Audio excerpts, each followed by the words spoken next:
"I'd like you all to meet my future father-in-law," Nathan said with a proud smile, his hand resting on my daughter's shoulder. Then he turned to the crowded living room, cleared his throat, and added with a laugh that cut through me like glass, "He's nobody. Just a retired man with nothing much to show for his life." The laughter that followed was awkward, some polite chuckles, some confused looks. I felt my chest tighten, the room spinning. My daughter, Emma, froze in disbelief, her face flushing crimson. "I am Richard Hale, 58 years old.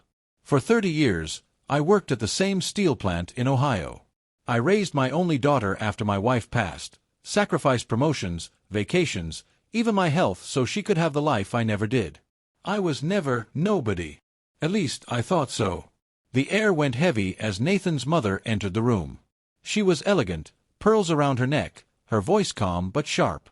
Her eyes landed on me, and instantly drained of color. She clutched her son's wrist so tightly it left marks. Her whisper cut through the chatter, though only Nathan and I heard it. "Do you want to go to jail?" Nathan's smile faltered. His hands began to shake.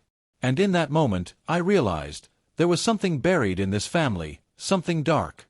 And somehow, I was at the center of it. I stood frozen, every eye on me. My daughter's fiancé had just called me nobody. His mother looked like she had seen a ghost. But what could make a woman of her stature threaten her own son with jail, just by looking at me? The room was silent. My heart was pounding. And I thought to myself, what the hell have I just walked into? I didn't sleep that night. I lay in the guest room of my daughter's apartment, staring at the ceiling fan as it spun in lazy circles, creaking like old bones. Nathan's words echoed in my head. Asterisk, he's nobody. Asterisk. I thought about how my co-workers at the plant used to clap me on the back and call me the backbone of the line.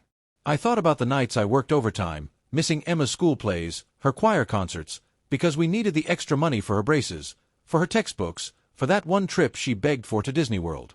I had done everything I could to make sure she would never feel the poverty I grew up in. And now, the boy she wanted to marry had dismissed me like a piece of dirt under his shoe. My chest burned with shame, but beneath it all, something colder began to stir, a question I couldn't shake. Why did his mother look at me like that? The memory of her face replayed over and over. Margaret, her name, I'd learned, wasn't just pale. She was terrified. Not of me, but of what my presence meant. I've seen that look before. In the plant, when men were caught stealing copper wire. In the eyes of a drunk driver when the cops pulled him over. It was the look of someone who suddenly realized their life could crumble in an instant. Her whisper wasn't meant for me, but it was meant to silence her son. "Do you want to go to jail?" That wasn't casual. That was a warning. My mind started to build possibilities. Had Nathan done something illegal? Was he hiding it from Emma? And if so, how did I fit into this? The insult I could swallow.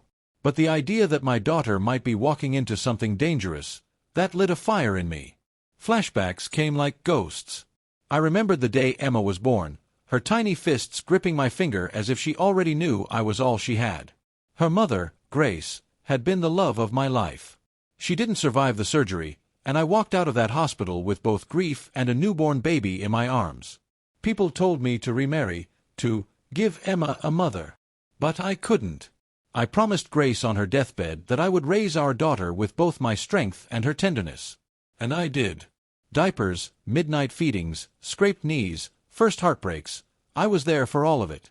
There were nights when I had nothing in my stomach but bread crusts because I wanted Emma to have the last piece of chicken. There were winters when the heater barely worked, and I'd pretend I wasn't cold so she'd keep the blanket. I thought being a father was the one thing I had done right. And now, as a grown woman, Emma looked at Nathan like he hung the moon. That scared me more than anything. The next morning, Emma made me pancakes, smiling too brightly, as if to erase the memory of the night before. "Dad, Nathan didn't mean it," she said. "He jokes around too much when he's nervous." I wanted to believe her. I wanted to keep peace. But I'd worked with men like Nathan, men who hid arrogance behind a smile, who charmed the bosses but sneered at the workers when backs were turned. I could see the future in my mind like a film reel. Emma, shrinking smaller and smaller under Nathan's control, excusing his cruelty until it became normal. "Sweetheart, I said softly. "A joke shouldn't leave you embarrassed in front of your family." She set her fork down, eyes clouding. "Dad, please. Don't ruin this for me." Those words cut deeper than Nathan's insult. For the first time, I wasn't sure Emma was on my side. I decided to learn more. If Margaret was scared, there had to be a reason. That afternoon, while Emma was at work and Nathan was out, I went for a walk in their neighborhood. A quiet suburb, houses lined with trimmed lawns and flags on porches. Too perfect, too polished. Margaret's house was 2 streets down. I stopped at the corner, staring at it. White siding, black shutters, a car in the driveway that cost more than I'd made in a year at the plant. I noticed something odd, a man in a suit leaving quickly, carrying a leather briefcase, glancing around like he didn't want to be seen. My gut told me Margaret wasn't just some polite homemaker. There was money here, influence, and maybe something rotten hiding under the clean paint. I knew better than to approach her directly, not yet. But I promised myself I would find out what Nathan was hiding before I gave my blessing to this marriage. That night, as I sat in my daughter's apartment, I pulled out the old shoebox I'd carried for years. Inside were letters, photographs, pay stubs, and one faded newspaper clipping. It was from 30 years ago, a story about a scandal at a finance company in Cleveland. At the time, I had dismissed it as another corporate mess that had nothing to do with me. But as I looked closer, my heart skipped. The name, Margaret Lanson, was printed in bold. She had been listed as one of the accountants questioned in an embezzlement scheme. The charges were dropped, but the stain of suspicion lingered. I sat back, connecting dots. Could it be the same woman? Could it be Nathan's mother? And if it was, then what had she whispered about jail? Maybe her past wasn't as clean as it looked. And maybe Nathan wasn't just arrogant. Maybe he was dangerous. 4 days, I watched. I listened. I became invisible, the way an old man can when people assume he's harmless. I heard Nathan on the phone late at night, his voice sharp, impatient. "No, you can't back out now. Do you know how much money's on the line?" My stomach twisted. I had lived long enough to recognize the tone of a man entangled in something shady. When he noticed me watching from the kitchen doorway, he smiled too wide and quickly changed the subject, asking if I wanted to play cards. That only confirmed my suspicion. Emma, blind with love, didn't notice any of it. She was planning the wedding, laughing about venues, showing me invitations. I smiled back for her sake, but inside, I felt the weight of a storm gathering. One evening, Emma came to me, her eyes shining. "Dad, Nathan's family wants to host the wedding at their estate. Isn't that wonderful? They're covering everything. You won't have to pay a cent."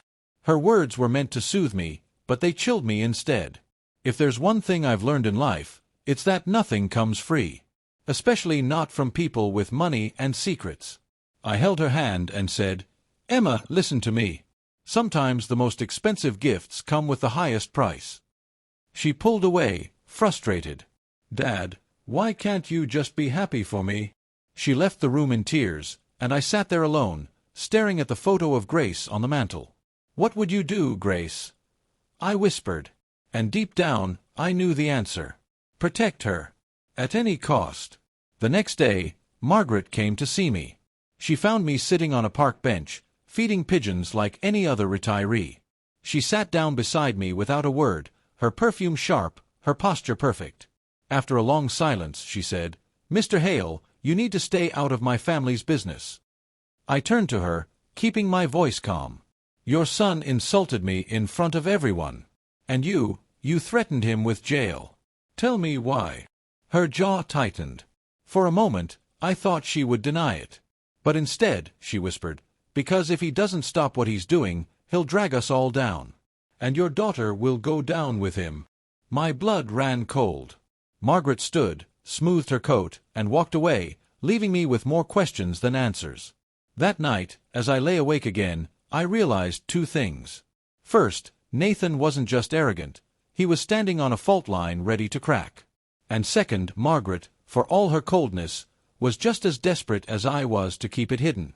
I thought back to Nathan's shaking hands, her pale face, and her warning. Jail. That word echoed louder than any insult. What crime had been committed? And more importantly, how could I save Emma before she was tied to it forever? The answer came to me slowly, like steel cooling after the fire. I would not confront Nathan directly, not yet. I would wait, watch, and gather the truth piece by piece. Because if there's one thing 30 years at the plant taught me, it's patience. And I would use that patience now. For Emma. For Grace. For myself. But I also knew this. When the truth came out, it would not just ruin a wedding. It might destroy a family. And maybe, it might even destroy mine. The following week, the tension in Emma's apartment was thick enough to choke on. Every conversation felt like a balancing act, Emma trying to defend Nathan, me trying to protect her without pushing her away. She thought love could smooth out the edges of arrogance. But I'd lived long enough to know, sharp edges only cut deeper over time. I started keeping a small notebook, jotting down every odd word, every suspicious action. Years at the steel plant had taught me to notice details.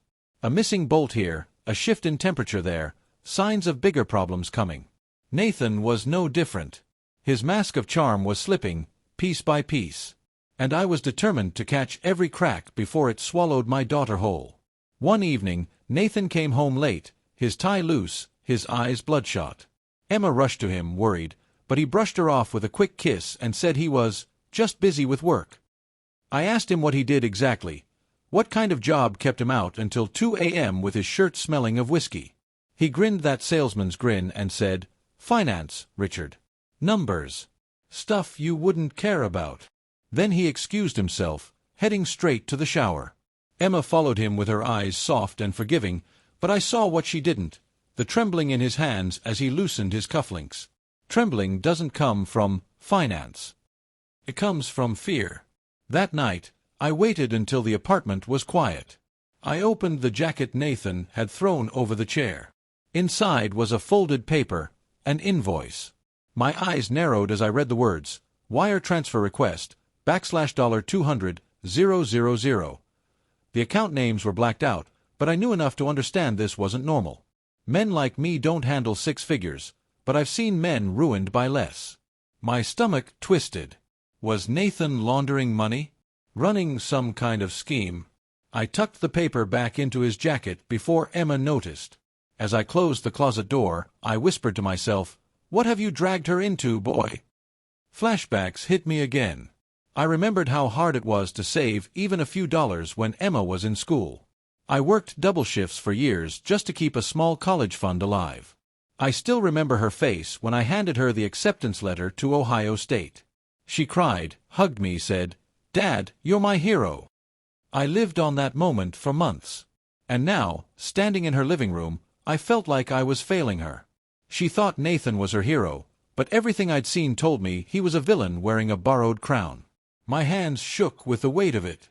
I wouldn't, let my daughter marry into a lie. I started following Nathan. Quietly. An old man walking the streets didn't draw much attention. He went downtown often, meeting men in sharp suits in restaurants too expensive for honesty. I sat a few tables away, nursing black coffee, pretending to read the paper. Their voices were low, but I caught enough, words like client, risk, and cover. Once, one of them slapped Nathan's back and said, "If this blows up, we're all screwed." Nathan laughed, but it was forced, hollow. My notebook filled quickly with names, dates, and scraps of conversation. Each entry was a nail in the coffin of his respectability. I didn't know yet what he was doing, but I knew one thing. Emma was standing on quicksand, and Nathan was the one pulling her down. But the more I dug, the more Emma pulled away from me. One night, she confronted me in the kitchen, tears brimming in her eyes. "Dad, Nathan told me you've been following him. Is that true?" I froze. "Emma, listen to me, he's hiding something. I can feel it." She shook her head. "You're just jealous. You don't like him because he's not like you. He has ambition, drive. You never wanted more than your factory job." Her words stung worse than any insult Nathan could throw. Jealous. I wanted to shout that I'd sacrificed everything so she could chase dreams bigger than mine. Instead, I swallowed the pain and said quietly, "Sweetheart, ambition without honesty is poison." She didn't answer. She turned away, wiping her cheeks. That night, I lay awake, feeling more alone than ever. The turning point came 2 days later. I was walking back from the grocery store when I saw Nathan across the street, arguing with a man beside a black SUV.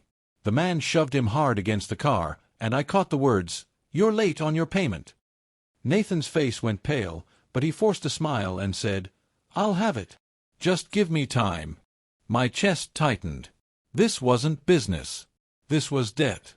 Dangerous debt. I ducked behind a tree, heart pounding. When the SUV sped away, Nathan stood there for a long time, shaking. Then he lit a cigarette with trembling hands. The image burned into me, my daughter's fiancé owing money to men who didn't forgive easily. That night, I couldn't stay silent any longer. I pulled Emma aside and told her what I saw. She stared at me, then laughed bitterly. "Dad, you're imagining things. Nathan told me about you, how you can be paranoid. You don't trust people. You always think the worst." My throat tightened. "Emma, please. Look at me. Do you really think I'd lie to you?" She hesitated, her eyes searching mine, but then Nathan walked in, wrapping his arm around her. "What's this about?" he asked smoothly. Emma wiped her eyes and said nothing. Nathan smiled at me, but it was the kind of smile that carried a warning. And in that moment, I realized he wasn't just trying to marry Emma. He was trying to take her away from me completely. Late that night, I returned to my shoebox. I pulled out the old newspaper clipping again, tracing Margaret's name with my finger. Her whispered words haunted me. "Do you want to go to jail?" Maybe she knew everything her son was doing. Maybe she'd been covering for him for years. And maybe, just maybe, she was afraid I would be the one to expose it. My mind turned, heavy as steel, but sharp as the blades I used to sharpen at the plant. If Margaret thought I would stay silent, she was wrong. I didn't fight for 30 years, didn't sacrifice every piece of myself, to watch my daughter walk into a trap. I made a decision that night. I would not confront Nathan again. Not yet. Men like him only doubled down when threatened. Instead, I would keep gathering, keep building my case. When the time came, I would show Emma the truth in a way that even love couldn't deny. I would show her the mask ripped clean off. But I also knew something darker. Nathan wasn't just arrogant, he was desperate. And desperate men are dangerous. I closed my notebook, tucked it beneath my pillow, and whispered into the dark. "Grace, help me. Because if I don't stop him, he's going to destroy her."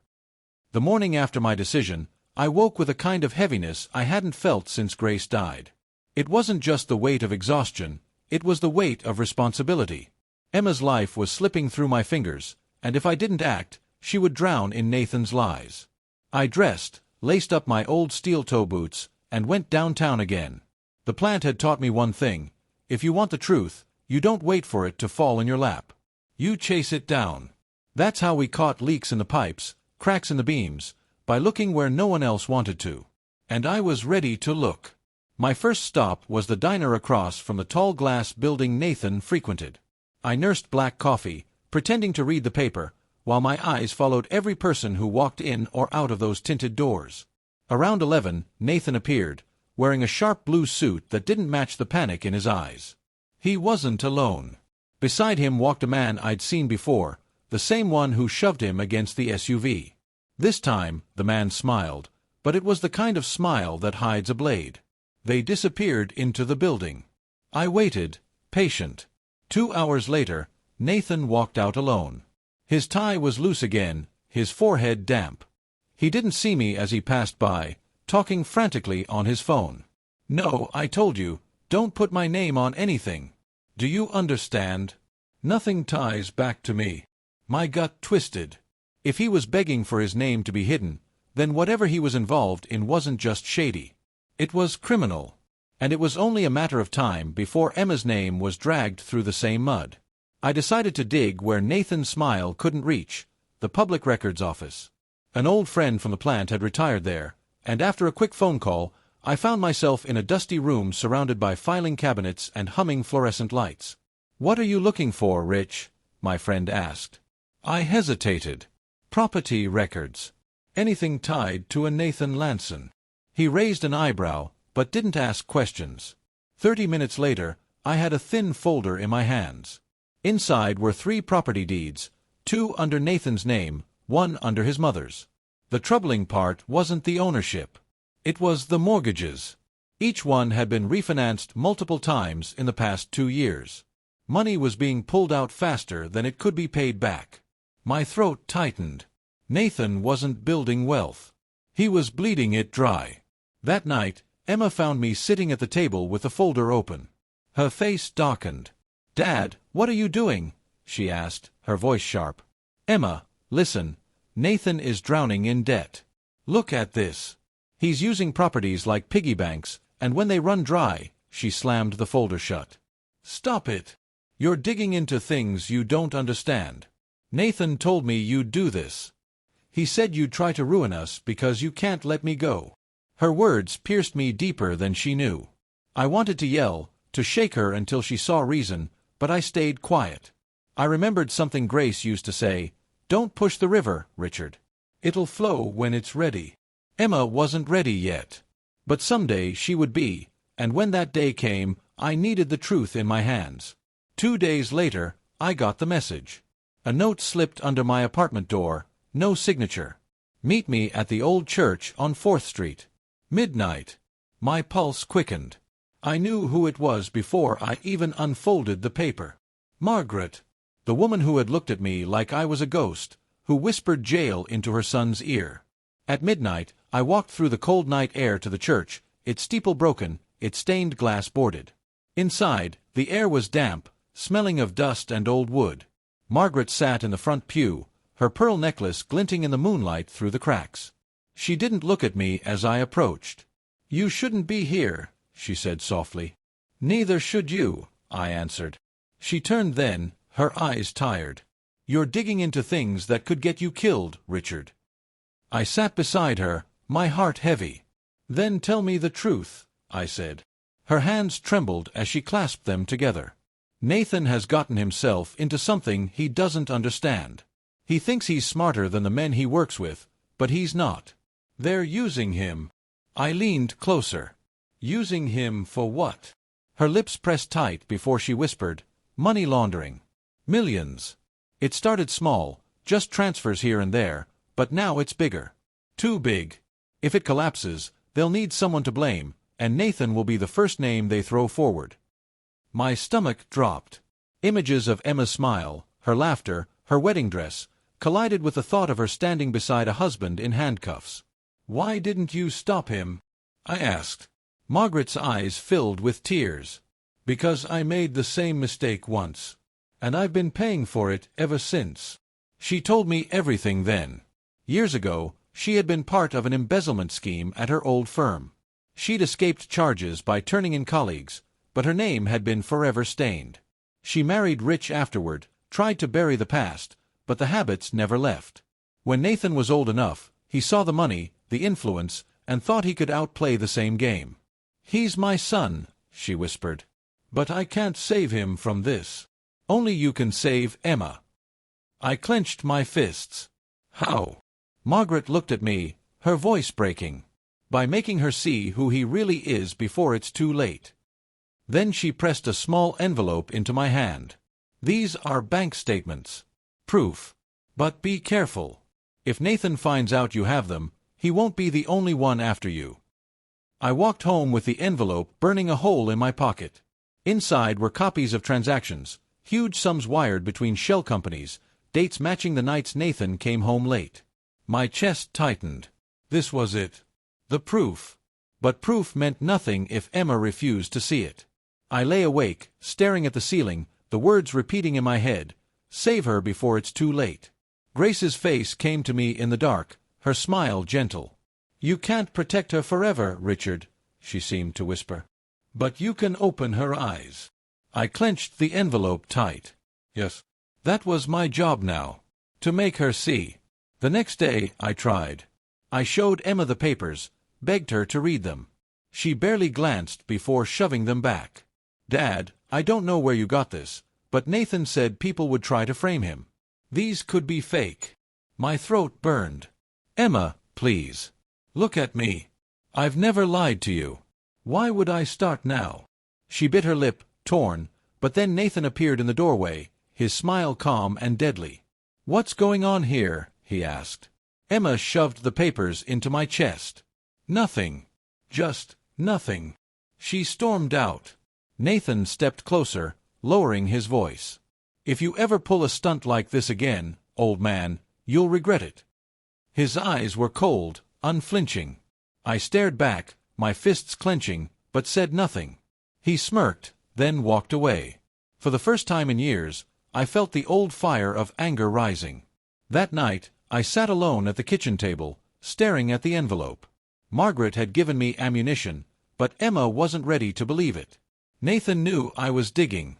And now, the walls were closing in. I whispered into the silence, "Grace, guide me." My mind sharpened. I couldn't fight this with anger, not with shouting or threats. I had to be smarter. Patient. If Nathan was laundering money, the truth would come crashing down sooner or later. My job was to make sure Emma wasn't standing beside him when it did. But as I folded the papers back into the envelope, one thought chilled me to the bone. Nathan wasn't afraid of me. Which meant he wasn't afraid of anything. And men like that were the most dangerous of all. The days that followed were some of the hardest of my life. Emma hardly spoke to me, and when she did, her words were clipped, defensive. Nathan had woven himself into her heart so tightly that every warning I gave only seemed to push her further toward him. But silence wasn't an option. I couldn't sit back and watch her step into a life of lies and danger.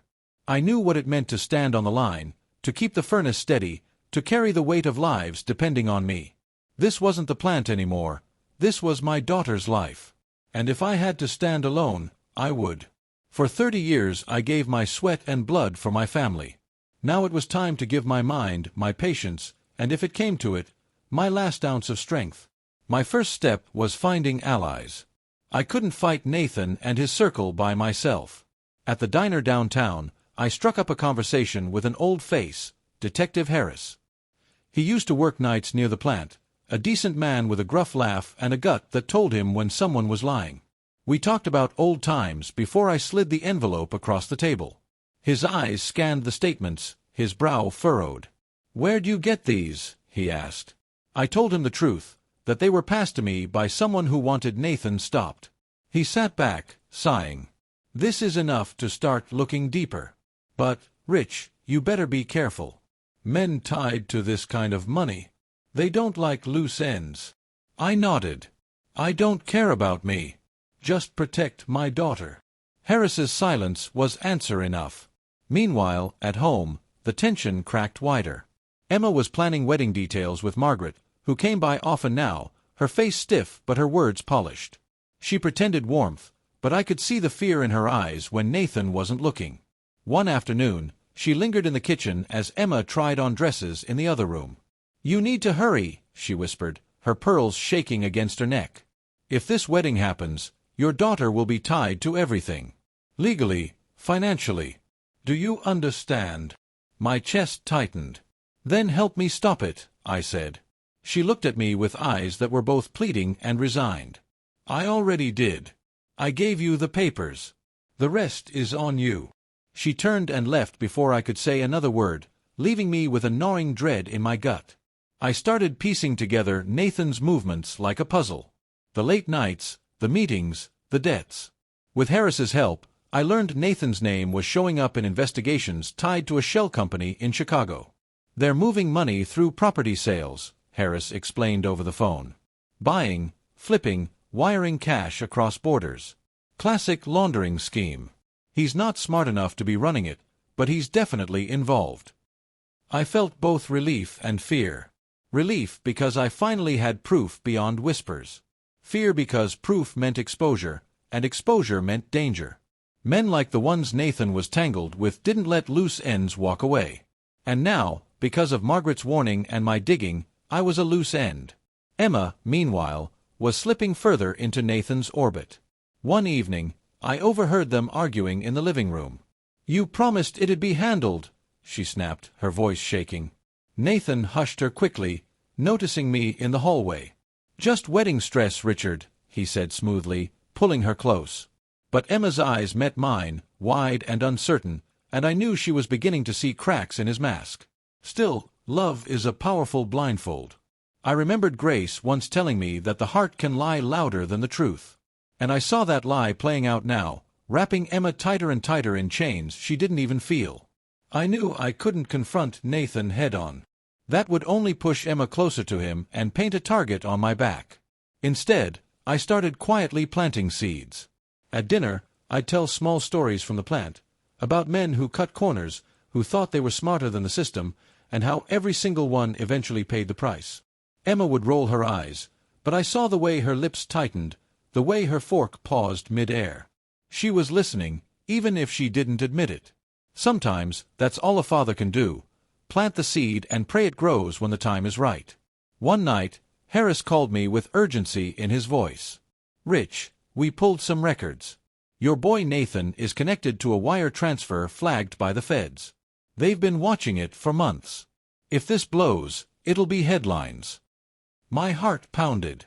How long? Harris hesitated. Could be weeks. Could be days. But if your daughter marries him before it hits, she'll be dragged right into the mess. Shared accounts. Assets. The works. My knees felt weak. I sat heavily in my chair, staring at the photo of Grace on the mantel. "Then I have to stop this wedding," I whispered. Harris didn't answer, but I knew he agreed. The turning point came sooner than I expected. One evening, while Nathan was out, Emma sat across from me at the table, tears brimming in her eyes. "Dad," she whispered, "do you really think Nathan's lying to me?" I reached across the table, squeezing her hand. "Sweetheart, I don't just think it. I know it. I've seen it with my own eyes. But you have to want to see it too." Her lip trembled. "If you're wrong, you'll ruin everything." My throat tightened. "And if I'm right, I'll save your life." She pulled away, torn between love and fear. That moment broke me. Because I realized she wasn't just fighting for Nathan, she was fighting against the idea that the man she loved could betray her so completely. That night, I stayed awake, staring at the shadows on the ceiling. I knew Emma's heart wouldn't turn overnight. Love isn't logic. But time was running out. The wedding was weeks away, the invitations already sent. I whispered into the silence, "Grace, I need you now more than ever. Show me how to protect her." My mind turned with steel-hard resolve. If Emma couldn't see the truth yet, then I would bring it crashing into the light. Quietly. Carefully. And when the mask finally shattered, she would have no choice but to walk away. I didn't want revenge. I didn't even want justice for myself. All I wanted was my daughter's freedom. The next morning, I put on my boots, picked up my notebook, and walked out the door. The time for watching was over. Now, it was time to move. And as I stepped into the cold air, I knew one thing for certain. Nathan Lanson had made one mistake too many.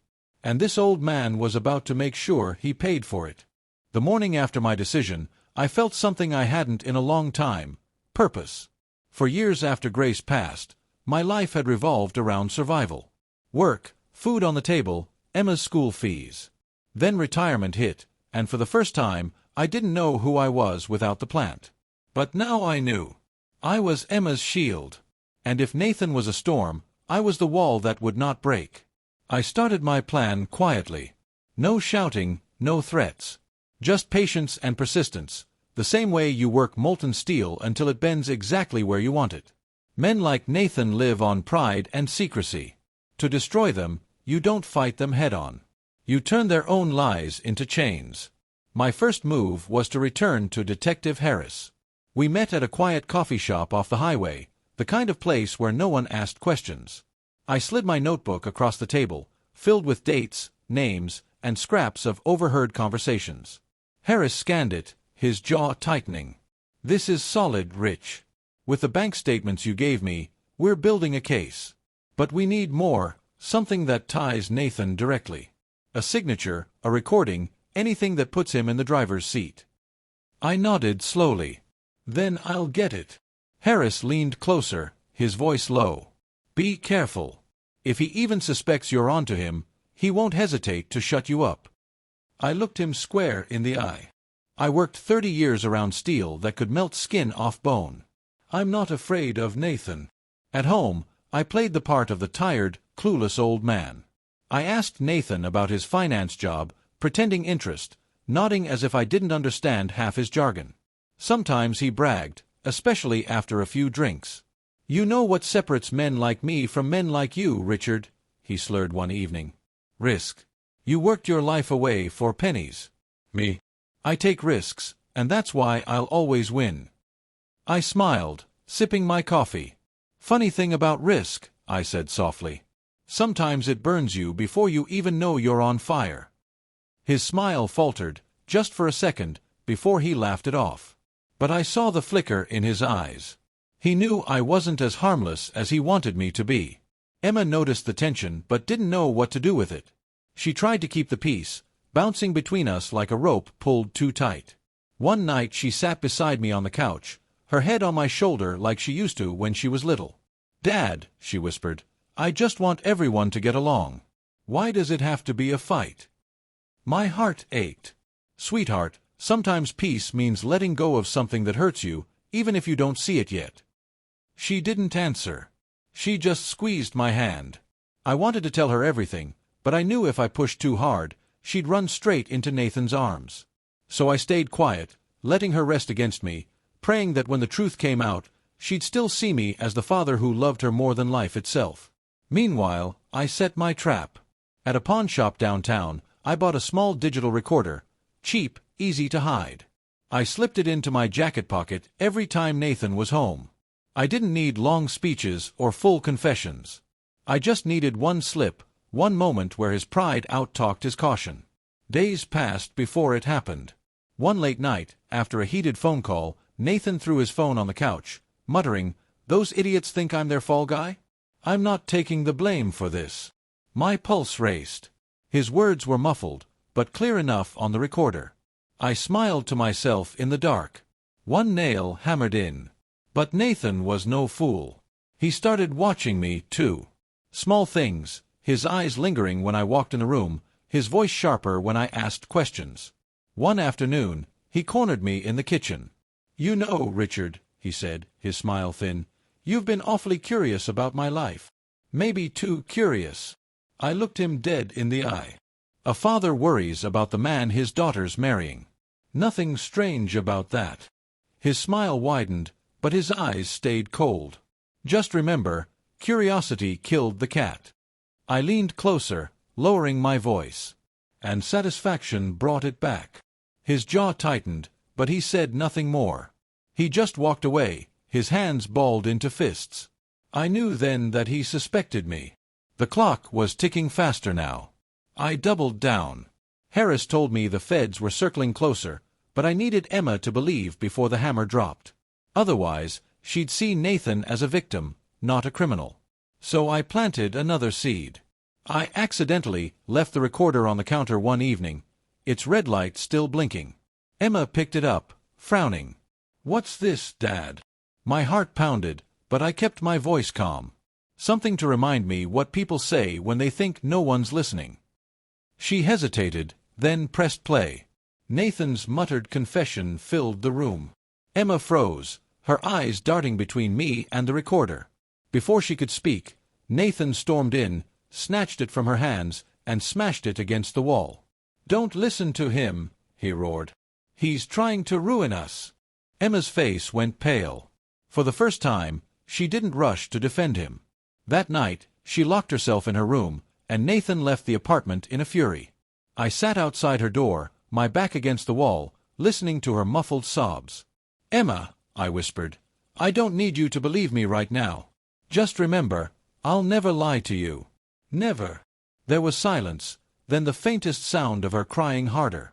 My heart broke, but I also felt a sliver of hope. Doubt had been planted, and doubt was stronger than love when it took root. The next morning, Margaret appeared again, unannounced. She looked more fragile than before, her eyes ringed with exhaustion. "He knows," she said without preamble. "Nathan knows you're digging, and that makes you dangerous." I stared at her. "If you're so afraid of him, why keep protecting him?" Her eyes filled with tears. "Because he's my son. And because once upon a time, I thought I could outsmart the same men he's working for. I can't watch him fall, but I also can't let your daughter be destroyed." She pressed another envelope into my hand. "These are emails. Enough to bury him. But if you use them, you'll be burning the bridge completely. He'll know it was me, or you." She turned and walked away, leaving me trembling. Inside the envelope, I saw the final weapon I needed. That night, I sat at the kitchen table with the envelope spread before me. Emails, statements, transactions, Nathan's fingerprints were all over them. My hands shook, not with fear, but with the weight of the decision. I could take these to Harris, let the law do its work. Or I could hold on to them, wait until the right moment, and show Emma the truth with my own hands. Either way, the end was coming. I looked at Grace's photo on the mantel, her smile steady, her eyes full of trust. "I won't fail her," I whispered. "Not now. Not ever." And as I gathered the papers, one thought burned clear in my mind. Nathan Lanson thought I was nobody. But soon, he was going to learn exactly how dangerous nobody could be.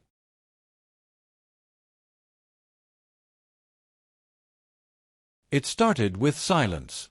Nathan stopped pretending to like me. He no longer forced smiles or polite nods. Now, when he looked at me, it was with the eyes of a predator deciding how to strike.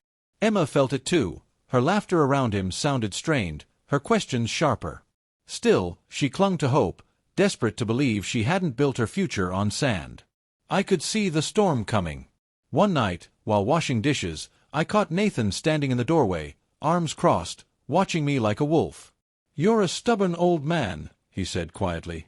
"But every problem has a solution. And you're a problem, Richard." His voice was calm, too calm. Then he smiled and walked away. I dried my hands, staring at the empty doorway, and knew the war between us was about to turn deadly personal. The next blow came swiftly. Emma received a letter from Nathan's lawyer. Yes, his lawyer. It claimed I had been harassing Nathan, digging into his finances, threatening his safety. Emma brought it to me with trembling hands. "Dad, what is this?" she asked, her voice cracking. I read it slowly, anger burning through me. "It's his game," I said firmly. "He's trying to turn this around, make me look like the villain." Tears filled her eyes. But why would he go this far if he had nothing to hide? That question hung in the air like a blade. I touched her shoulder. "Because, sweetheart, the guilty always scream the loudest." Still, doubt gnawed at her.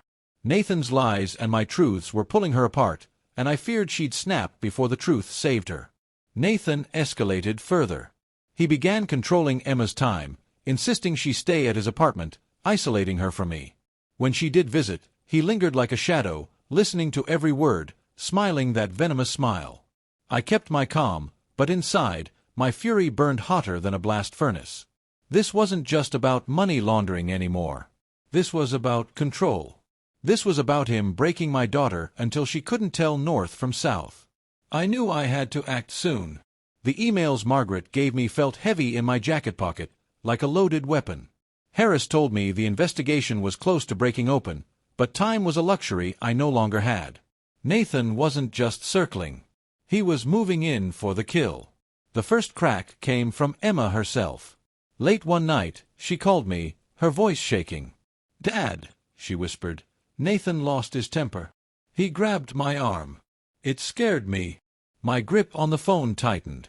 "Are you safe now?" I asked, forcing calm into my tone. "He's asleep," she said, barely breathing. "I don't know what to do. I love him, but—" Her voice broke. That was all I needed to hear. "Listen to me, Emma. Come home tomorrow. Just come home. Don't explain, don't argue. Just come." There was silence, then a soft, trembling, "Okay." I hung up and sat in the dark, my fists clenched, my jaw tight. He had crossed the line. And tomorrow, the fight would no longer be hidden. But Nathan was already planning his counterstrike. The next morning, he showed up at my house before Emma arrived. His knock was loud, commanding. When I opened the door, he pushed his way in without waiting. "Cut the act, Richard," he snarled. "I know what you're doing. You think you're clever, digging into things that don't concern you. But if you don't back off, you won't just lose Emma, you'll lose everything. I stood my ground, steady as steel. The only thing I'm losing is patience, I said. You put your hands on my daughter again, and you'll see what happens. His face twisted with rage, but beneath it, I saw something else, fear. Fear of exposure, fear of losing control.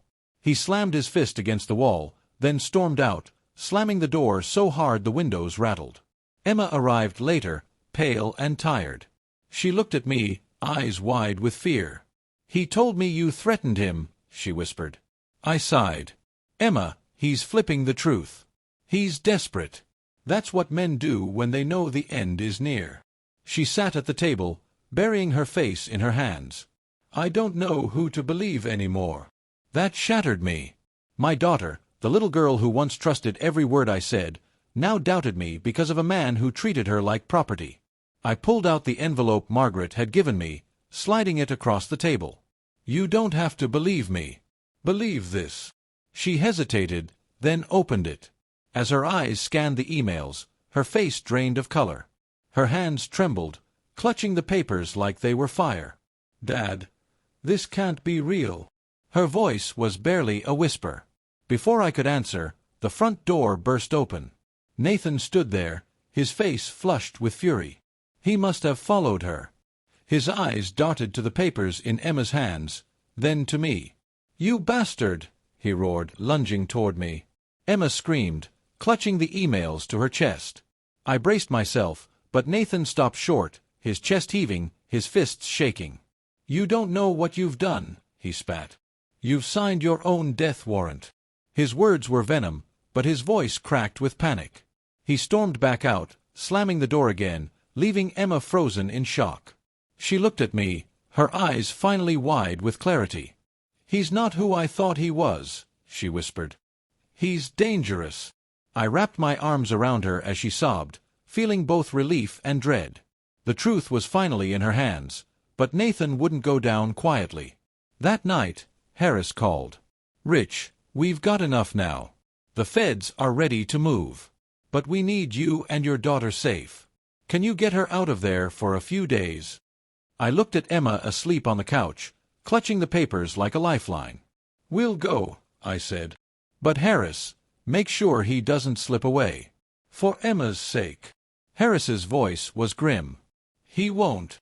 But be careful. Cornered animals are the most dangerous." I hung up, staring into the shadows. Nathan was cornered, and tomorrow would be the final battle. The next morning, as I packed a bag for Emma, I spotted something strange. My front door lock had fresh scratches. My blood went cold. He had tried to break in during the night. Rage and fear twisted inside me. I grabbed Emma's bag and shook her gently awake. "We're leaving now," I said firmly. She nodded, still groggy but trusting me. As we walked out to the car, I couldn't shake the feeling of eyes on us.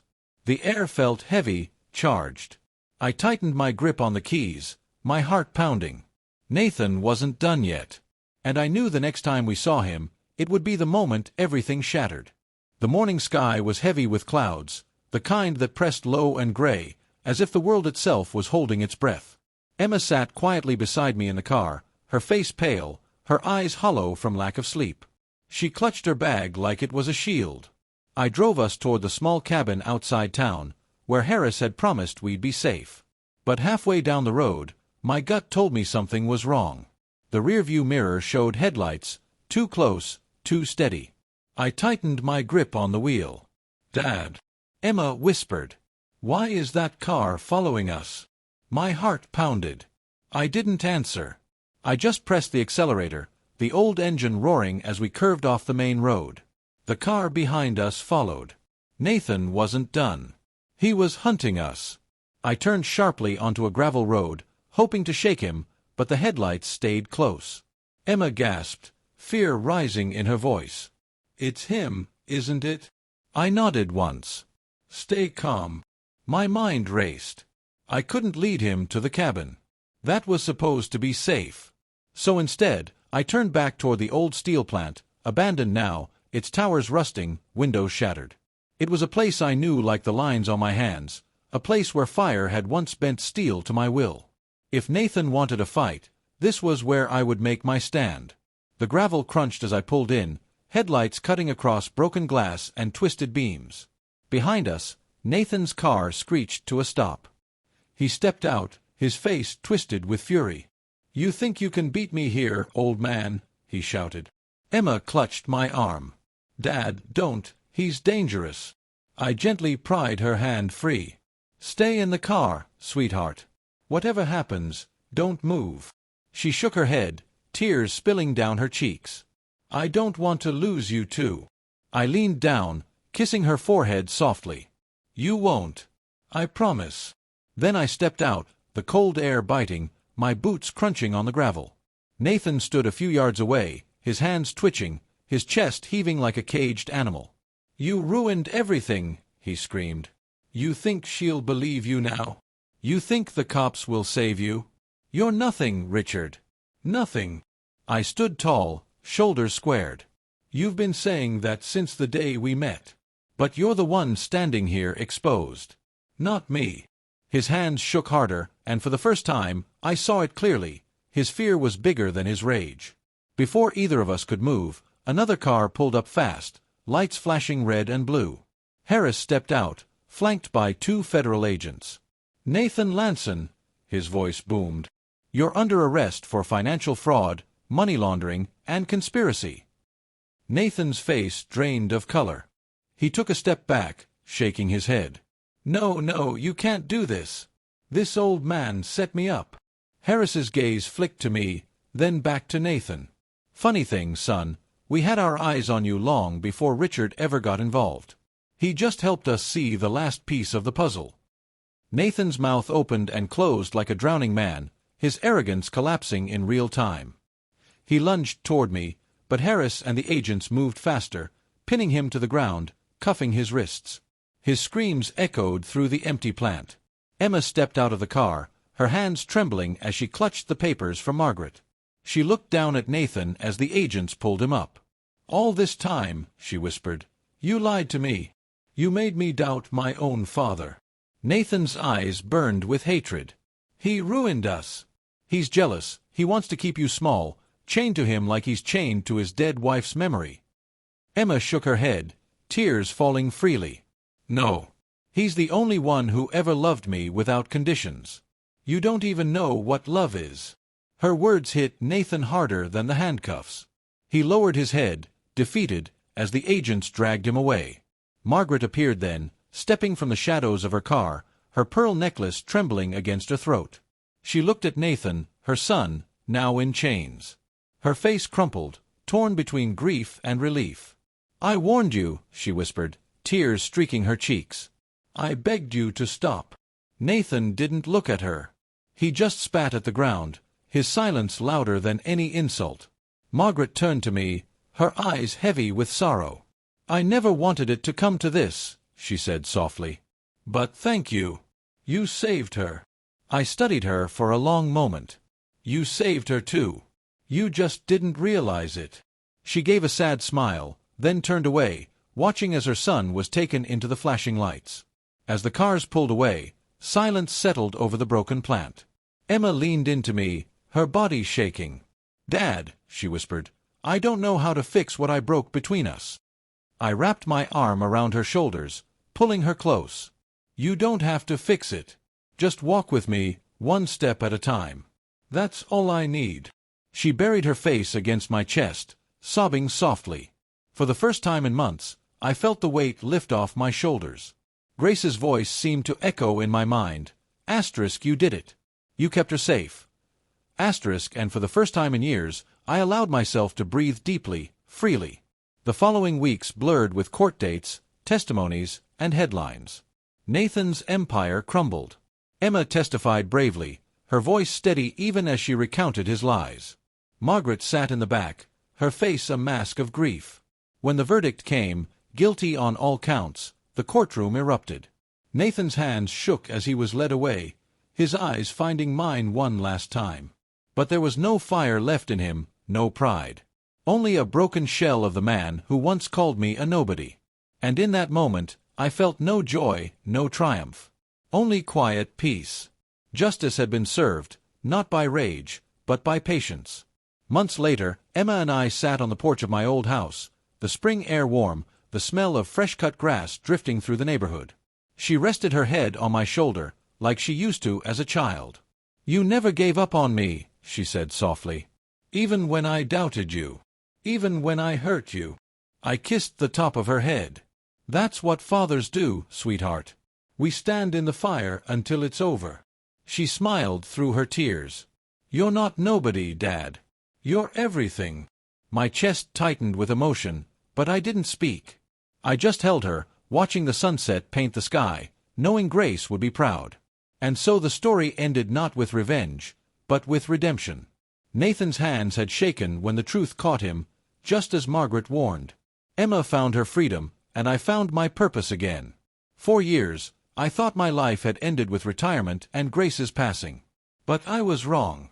My life's greatest fight was still ahead, and I won it, not with bitterness, but with love.